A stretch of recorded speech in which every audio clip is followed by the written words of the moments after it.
Robin Thede is the showrunner and star of a Black Lady sketch show, which is currently eligible for all the Guild awards that are down the pipeline. I'm Matt Noble of Gold Derby. I want to start off by asking you, Robin, what was like, looking back at the 4 seasons of this show, what was most important to you in putting it together? It's funny because I feel like we've talked from the inception of this show until now. And I think when we first started back in 2019, it would have been such a different answer than it is today. And I think today it's like the legacy that the show gets to leave. It's about all these women that have come through from Quinta Brunson to Gabrielle Dennis and Ashley Nicole Black and like all these amazing guest stars and just all these people that have come through and benefited in so many ways that I could never have imagined in season one. And it's just so fun to see how they've taken, their talents to these amazing heights. And I think it's just a fun, kind of home for so many of us. Sketch show has been for the past few years to just try all these fun experimental characters and stories and get to do things that you're just not going to see anywhere else on TV. Yeah. Like, with the 4th season being the last season of the show, can you like sort of compare how your like mind was and what was going in there when you went to film that first sketch in season 1 to where your head was when you're filming the last sketch in season 4? Similar mindset, or had a Oh lot? God. I think I just never could have understood how much the show would impact so many people, not just Black women, not just sketch comedians, not just HBO watchers, right? Like people come up to me in the street and want to introduce their daughters to me and say how much the show has meant to them. And my first question is, why are you letting your child watch this show? And my second question is, do you want them to be a comedian? And they're like, no, the thing is, they just don't get to see themselves on TV taking these kinds of bold chances, playing these big characters, and doing it without punching down. Like everybody can watch a Black Lady sketch show and enjoy themselves, and not feel icky afterwards. There's some comedies that you feel guilty for watching, and this isn't that. This is a show that you get to escape for a half hour and characters you get to take with you for the rest of your life. I think about the Black Lady courtroom sketch. I think about that from season 1 to season 4. How season 1, I was like, are people even going to get this? And then in season 4, it's like, oh, people not only get this, it's like the holy grail for them of the show in so many ways. So I think that's how it's changed. It's just I had no idea what that impact would be. Now I get to really see it. Yeah, and I guess by season 4, you got more confidence in the sketches because you've seen how people have responded to them. So maybe the things in season 1 that you're like, I'm not sure if this will work or not. By season 4, you're like, you were more Yeah. trusting of yourself. Well, you know what? In season 1, because it was like a Friday night show coming on at 11:30 on HBO, we weren't on streaming yet. Max didn't exist. Yeah. So it was just like, look, if a couple people watch it, great. We had fun making it. And I think you're actually more reckless in a first season because you're just like, no one has any expectation. And so I think I've always had the same amount of confidence because I've been doing sketch so long and I think I just really knew what I wanted to make. I Yeah. think as the seasons get on, you actually feel more pressure because people hold these characters so close and they're so invested in them. So in some ways it's Mm. harder in later seasons, but also you feel the good pressure that people are like waiting for the next installment of the courtroom or of Dr. Hadassah or of the gang or the Coral Reefs gang or whoever. So yeah, it's just kind of different. Did you have any, like, when you went on that first day of Black Lady sketch show in season 1, going in to shoot your first scene, were there any questions in your head, any things that you were unsure about? Everything. Everything.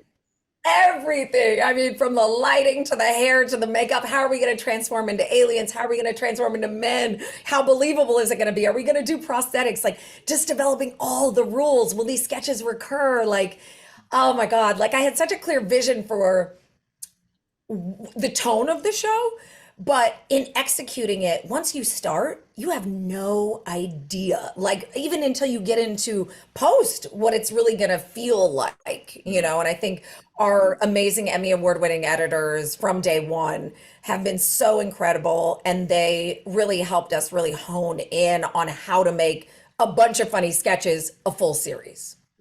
And when you went in on the last day of shoot, were there any questions still there, or were they all answered by the time you got to the end of the series?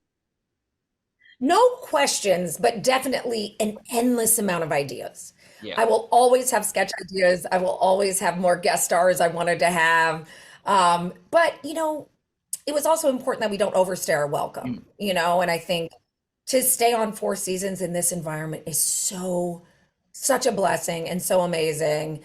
And even our favorite shows really just don't go more than 3 seasons anymore. So I think we just didn't want to overstay our welcome. And I'm really, really so incredibly proud. A Black Lady Sketch Show is the thing I am most proud of in my entire career. And I've done a lot of fun things. So, I think no questions, just a lot of gratitude.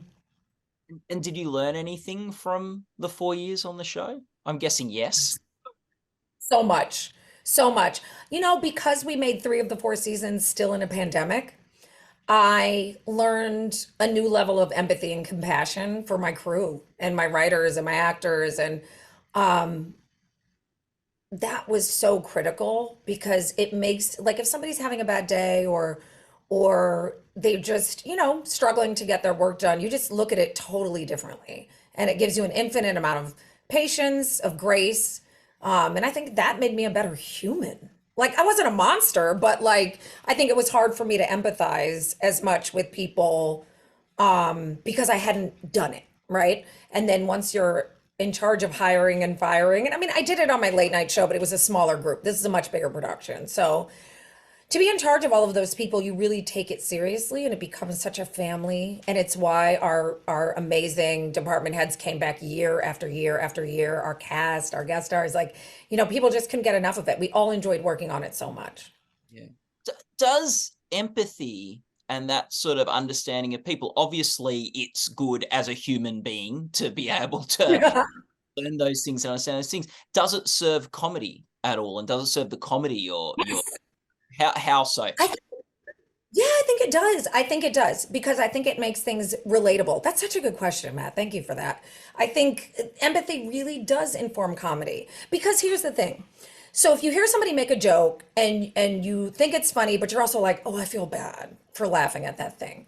You always have like a mixed feeling about comedy, then that's not great. I want people to walk away guilt-free, laughing and feeling great and sharing it with other people. And so when you have empathy in your comedy, that's where you're not punching down. That's where you're making fun of the thing that everybody agrees can be made fun of without hurting anyone. Especially with Black women, the last thing I want to do is re-traumatize us by making fun of things like, people are like, "Oh, why don't you guys do like microaggression sketches or like Karen sketches?" When that was a big thing, everybody wanted us to do a Karen sketch. And I'm like, no, because that re-traumatizes us. And that sure could be funny, but lots of other people are doing it and it wasn't for us. So I think that's the empathy that I'm talking about, right? Like, I don't want to re-traumatize anybody. Now, we did have a sketch called Get the Belt in season 1, which was a sports competition about whether to do if a kid was going to get punished for not doing what her mom said. And some people were like triggered by that, but I don't think in like a harmful way. I just think in a like, oh, this happened to me too as a kid. So striving for relatability with empathy, I think was our sweet spot. Yeah. Oh, it's really cool. And I think like what do you think it was fitting like that your final sketch on the show was Dr. Hadassah talking about taking over the world? Absolutely, and that was intentional. We knew that she was working toward that, and if you go back from seasons 1 to 4 with that in mind, you'll see it everywhere. Millstone was in our very first sketch. Sorry, not the first one that wasn't a cold open. I think the Bad Bitch Support Group was definitely in episode 1. I can't remember if it was the first sketch after the opening credits or not, but Angela Bassett starts by pouring a cup of Millstone coffee. So we knew that from the beginning. When I say we, I mean me. No one knew but me. And I didn't tell anyone. And actually, season 4, we wrote different interstitials and a different ending, and the writers had no idea that that's what it was going to be. Only me and the director and HBO knew. So then we went to shoot it, and we shot a couple different ones, and so they didn't know what it was going to be.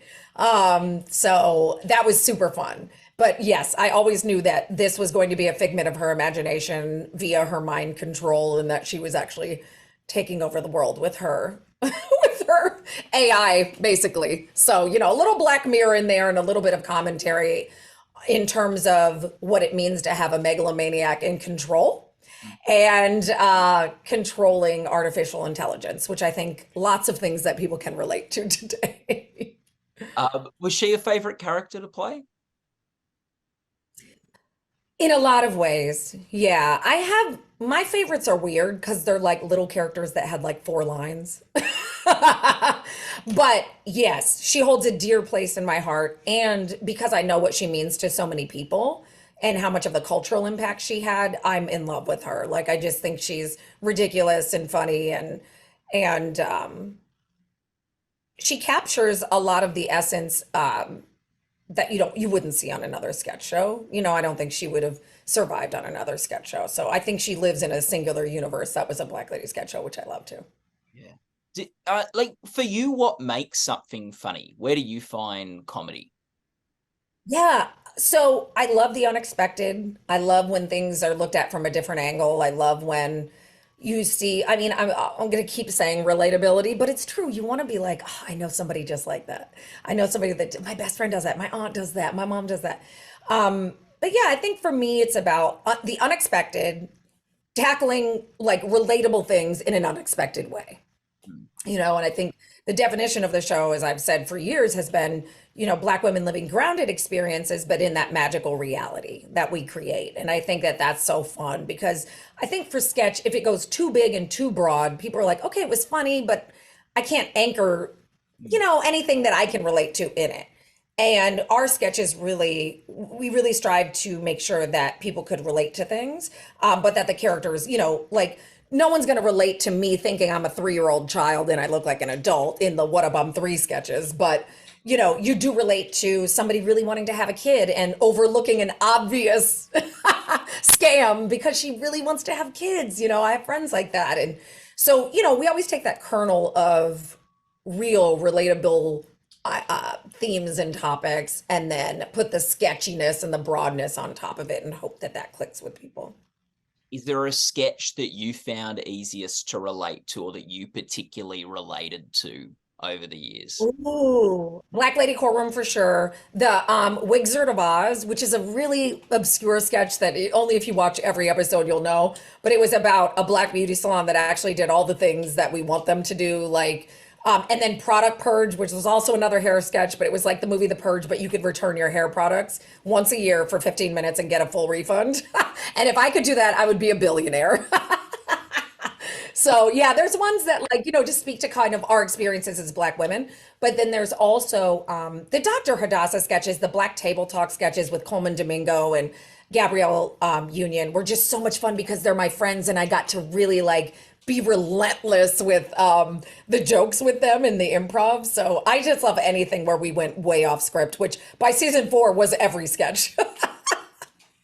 Did and you've talked already about the award success of the show, winning Emmys for directing, editing. You've won Guild Awards with the American Cinema Editors, Casting Society. So the show's done really well. How did that success impact you and impact the show, do you feel? I think, well, me personally, it helped me develop this incredible relationship with HBO, and with Warner Discovery. It's been just a lovely road, and I have a deal with them, and now we're making other shows. So I think as an artist, when you have good partners that trust you to make things, it just frees you up, to do your best work. But it impacted the show in so many countless ways. There are so many Black women and other women of color who get to leave saying, I'm an Emmy winner, I'm an Emmy nominee. They have to put that in front of their names. And they didn't come to the show with that. And they were underestimated everywhere else they went. And I'm just so blown away by how many dozens and dozens of women get to leave so much better than they came because of their hard work. Not because of anything I did, but because we all wanted to make this just so great. And they just rose to the occasion. So our production designers, Cindy and Michelle, Asian women leading in basically all women department, women of color, are nominated again. Our editors, all these Black women, winning Emmys for editing year after year. I mean, it's crazy. Steph Philo, our lead editor, is nominated for 3 different Emmys this year across 2 different categories for drama and comedy. It's just unbelievable. When you see their names now, you just think of excellence. So even beyond what happened on camera, which was miraculous and I don't think could ever happen again, behind the scenes, that legacy of talent and of those awards following them is just something that makes me want to cry. I'm just like so proud of that. Because like I said, I didn't do the work, they did the work, in their individual arenas. But it was because we all shared that same vision of greatness for the show. Yeah, and they took, like they're able to triumph over some shows with bigger budgets, bigger profiles, all that sort of stuff. So that was like really, you were in a lot of those award categories where you won, you were the little Davids coming up against the Goliath. So it was really All the time. I yeah. mean, look at series. Now we're up against SNL and John Oliver. It's like, all right. They were like you're not They're juggernauts. Like, yeah, they were like, you're not coming up against enough Emmy winning shows. We're going to move another one into your category. So love that.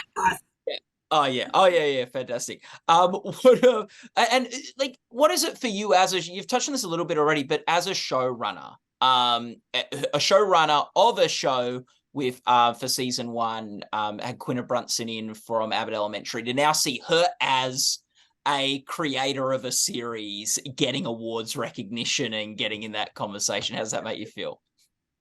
Oh my God. I am the proudest mother ever. Like, I'm just like, beside myself, this is what I want for everybody who touches anything I work on. I want them all to go on to the most incredible dreams of their lives coming true. It truly, and if you caught me on the street versus in an interview, I would say the same thing. And everybody who knows me knows this. Like, it is the joy of my life to watch all of these women. And Quinta, oh my God, she knows. I was just texting her yesterday. Like, we talk all the time. She's incredible. And she always was. And she already had this idea years and years ago, way before Sketch Show. So, I was just lucky that we even got her for a season. She was always destined for greatness, as all of these women are. And yeah, I don't take any credit for it. I just thank them for their time when they were with me and watch all of their stuff like the biggest cheerleader and the biggest fan. It's so cool. I do think like a sketch show is such a good ground to train up for other things though, because you like each episode is you get to throw out different things, whether that's production design or editing or acting. It just like sort of puts people through their paces and they get like to experience a whole lot of different range of things. So I think like it probably has set up a lot of people well for their careers. That's right. Especially the editors, especially the directors, especially the production designers, because we do like 40, 50 short films, essentially, is how we look at them. So different locations, different moods, different lighting, different editing. They have to be able to edit all those different genres, you gotta be good. And I'll tell you the secret, and I don't gatekeep any of this because I think other people need to do this. I hired nothing but reality show editors. I did not hire sketch comedy editors. I hired reality show editors solely for the first season or two. And then the others that I hired after that had to have reality on their resume, if they'd done other things, because it was critical to me. Because when I watch 90 Day Fiance, when I watch the Kardashians, I'm like, they're editing something that's not funny and making it funny. So I'm like, if you can do that with things that are not supposed to be funny, imagine what you can do with things that are intentionally funny. And improv, right? I wanted people to take improv and me not to have to handhold them because I edit as well. So I hire editors just very differently because I know what it takes and I know how they're the final writers of any show. And so it's critical that they're good and that they're invested in the story, but that they can also pivot based on all the improv. They're getting hours of improv for every sketch. That's really hard. And they have 3 days to edit these sketches. I mean, it's so fast and it's so hard. And so I was like, only a reality show editor can do that. And it paid dividends. So, yeah. Robin, just to finish off, is there a particular moment or time or experience from this series that you look back on with particular fondness? There's so many moments. The last day we shot the last Coral Reef sketch, and it was with Tracy Ellis Ross, and the whole cast was there, all 6 of our members from season 4. And it was fun because we had little homages to Quinta, to Ashley, to Lacey, to all the other girls who had been in the show. We had like fake props from their other sketches and stuff, and just wanted to make sure everybody was included. And I think that last day I was like, I wasn't sure that that was the last day. We didn't know for sure at the time, but I don't regret anything. Like, I feel like we just had so much love and so much fun. We honestly could not get through any of our takes. We were breaking through everything. And people were like, how are we even going to edit this? But our editor was on set, Stephanie Philo, and she was like, I got it. Don't worry about it. And not that it was chaos, but that last day was just so silly and so fun. And it's just so such an example of the energy of the show the whole time, the whole run. So I think the best thing that I'm always going to remember is that that last day felt like the first day in terms of excitement and energy and love. And then the final thing I'll say is that as I talk to my production team and my department heads, my line producer, Linda Morell, who's a genius, all of my writers that have come through, my Emmy nominated writers that have come through now, I think about how much they're like, oh, I wish I could come back. I wish we were just still on sketch show because I know that that means we created an environment of love. And I know that sounds sappy, but like, you know how food is better when it's made with love? Like this show was better because it was made with love. And so that's what's always going to make me feel warm. Yeah. Well, people watching this interview can go to goldderby.com to follow the awards coverage. Robin, all the best for the Guild Awards that are coming up. And you've got the Emmys coming up next month too. Yes. So Black Lady Sketch Show can Yes. do. Yeah. Robin, it's just so lovely to talk always. Happy to lose one of them. It'll be fine. So great to talk always, Robin. Thank you so much for your time. And hopefully there'll be something else for us to talk about down the pipeline. Oh, thanks for coming. No, thanks so much. Thanks, Matt. It's good to see you. So good to see you.